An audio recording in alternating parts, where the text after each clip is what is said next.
15واں باب 6 سے 8 آیت تک۔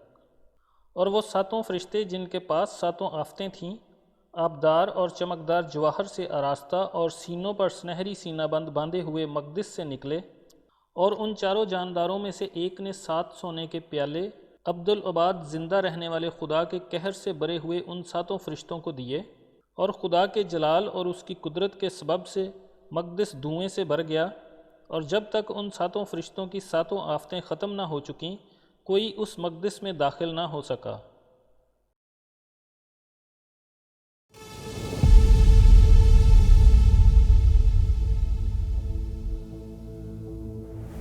یوحنا رسول اس آسمانی مقدس کی طرف دیکھ رہا تھا کہ وہ اس میں سے 7 فرشتوں کو نکلتے دیکھتا ہے۔ وہ پاک ترین مقام جہاں صرف سردار کاہن سال میں ایک بار جا سکتا تھا، فرشتوں کے لیے ممنوع نہیں تھا کیونکہ وہ پاک ہیں۔ ہر فرشتہ ایک ایک آفت کے پیالے کو اٹھائے ہوئے تھا، اور ہر فرشتہ آبدار اور چمکدار جوہر سے آراستہ تھا، اور اس کے سینہ پر سنہری سینہ بند بندھا ہوا تھا۔ فرشتوں کے نکلنے کی جگہ خدا کا مقدس ہے، یعنی پاک ترین مقام ہے۔ پہلے اسی مقام سے رحم اور معافی حاصل ہوتی تھی، اور خدا اور انسان کی صلح ہوتی تھی، گناہوں کی معافی ہوتی تھی، لیکن اب اس کے رحم کا تخت انصاف کا تخت بن گیا ہے، اور جو خدا کے برہ کو رد کرتے ہیں ان پر عدالت اسی جگہ سے ہی ہوگی۔ جو عدالتیں یا آفتیں پہلے نازل ہو چکی ہیں وہ برہ کے تخت سے جاری ہوئیں یا قربان گاہ میں سے جاری ہوئیں، لیکن یہ ساری آفتیں آسمانی مقدس میں سے جاری ہوتی ہیں جو پاک ترین مقام ہے۔ پس یہ آفتیں خدا کی پاکیزگی میں سے نکلتی ہیں، اس لیے یہ بالکل راست اور منصفانہ ہیں۔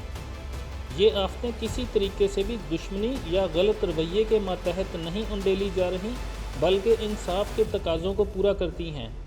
مکاشفہ 11 باب کے 19ویں آیت سے پہلے تمام احکام اور آفتیں خدا کے تخت سے صادر ہوتی تھیں، لیکن 19 آیت کے بعد اب تمام احکام اور آفتیں مقدس میں سے صادر ہوتی ہیں۔ جو فرشتے مقدس میں سے نکلے وہ اس کام کے لیے خاص طور پر تیار کیے گئے تھے۔ اردو ترجمے میں لکھا گیا ہے کہ وہ آبدار اور چمکدار جواہر سے آراستہ تھے، لیکن انگلش ترجموں میں چمکدار صاف مہین کتانی کپڑے سے آراستہ لکھا ہوا ہے۔ پس یہ نتیجہ نکلتا ہے کہ فرشتے جواہرات سے آراستہ نہیں ہیں، بلکہ چمکدار مہین کتانی کپڑوں سے آراستہ ہیں جو برہ کی بیوی کا لباس ہے، اور جس سے مقدس لوگوں کے راست بازی کے کام مراد ہیں۔ یہاں فرشتوں کا چمکدار اور مہین کتانی کپڑوں سے ملبوس ہونے سے مراد ہے خدا کی راست بازی کو پہننا۔ مکاشفہ کی کتاب کے باقی حصوں میں فرشتوں کو کسی جگہ بھی چمکدار مہین کتانی کپڑوں سے ملبوس نہیں دکھایا گیا۔ یہاں ان کا پاک ترین مقام میں سے نکلنا اور کاہنوں کے لباس سے ملبوس ہونا یہ ظاہر کرتا ہے کہ وہ فرشتے کاہن نما ہیں اور آسمان حقیقی مقدس میں کہانت کا کام کر رہے ہیں۔ پچھلی آفتیں عام فرشتوں نے نازل کیں، لیکن یہ آخری 7 آفتیں کاہن نما فرشتے نازل کرتے ہیں اور آفتوں کی اہمیت کو نمایاں کر دیتے ہیں۔ یہ 7 کاہن نما فرشتے سونے کے سینہ بند بھی باندھے ہوئے ہیں جو زمین پر سردار کاہن ہارون پہنتا تھا اور مکاشفہ کی کتاب میں خداوند مسیح نے پہنا ہوا تھا۔ یہ سونے کا سینہ بند عدل کا سینہ بند بھی کہلاتا تھا۔ خداوند مسیح کے بارے میں لکھا ہے، اس کی کمر کا پٹکا راست بازی ہوگی۔ یہ اس کی راست بازی اور وفاداری کی الہی خوبیوں کو ظاہر کرتا ہے جو وہ انصاف عمل میں لاتے ہوئے آشکارا کرتا ہے۔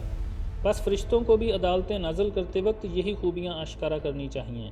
پہلی آیت میں جب یوحنا 7 فرشتوں کو دیکھتا ہے تو وہ آخری 7 آفتوں کو لیے ہوئے ہیں۔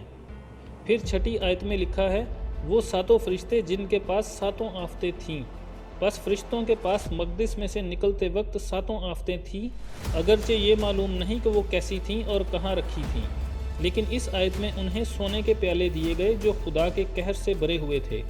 خدا کے قہر کو اور آفتوں کو سونے کے پیالوں میں ڈال کر دینا اس بات کو ظاہر کرتا ہے کہ یہ کوئی افسردہ ظالمانہ بھیانک برا اور نفرت انگیز کام نہیں، بلکہ پاک منصفانہ راست اور اچھا کام ہے۔ 4 جاندار اور سب فرشتے اس بات پر متفق ہیں کہ یہ خدا کا عدل ظاہر ہو رہا ہے۔ غور کرنے کا مقام ہے کہ فرشتے خدا کے قہر کے پیالے ایک جاندار کے ہاتھ سے لیتے ہیں۔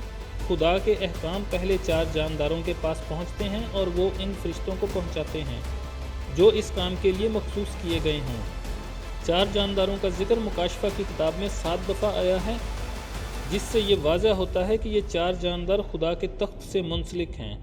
جو ہی 7 فرشتے مقدس سے باہر نکلتے ہیں وہ دھوئیں سے بھر جاتا ہے جو خدا کے جلال اور اس کی قدرت سے جاری ہے۔ یہ منظر اسی طرح کا ہے جب خیمہ اجتماع بادل سے بھر گیا تھا یا سلیمان کی ہیکل ابر سے بھر گئی تھی۔ جب فرشتے ان پیالوں کو الٹنے کے لیے جاتے ہیں تو مقدس میں کوئی داخل نہیں ہو سکتا کیونکہ وہ زبردست دھوئیں سے بھرا رہتا ہے۔ یہ ان لوگوں کے لیے آنے والی ہلاکت کا نشان ہے جو اپنی شرارت میں خدا کی پاکیزگی اور عظمت کو نظر انداز کر دیتے ہیں۔ یسایہ 6 باب کی 4 آیت میں لکھا ہے، اور مکان دھوئیں سے بھر گیا۔ یہاں پاکیزگی اور انصاف مل گئے کہ لوگوں کی آنکھیں بند کر دی گئیں جب تک بستیاں ویران نہ ہوں اور کوئی بسنے والا نہ رہے۔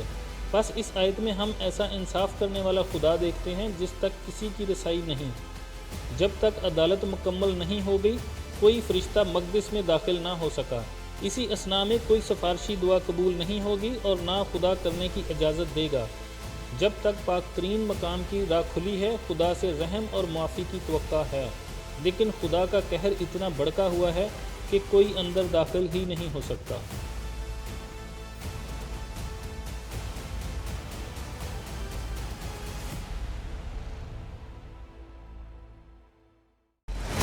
پھر اس نے مجھ سے کہا، اس کتاب کی نبوت کی باتوں کو پوشیدہ نہ رکھ، کیونکہ وقت نزدیک ہے۔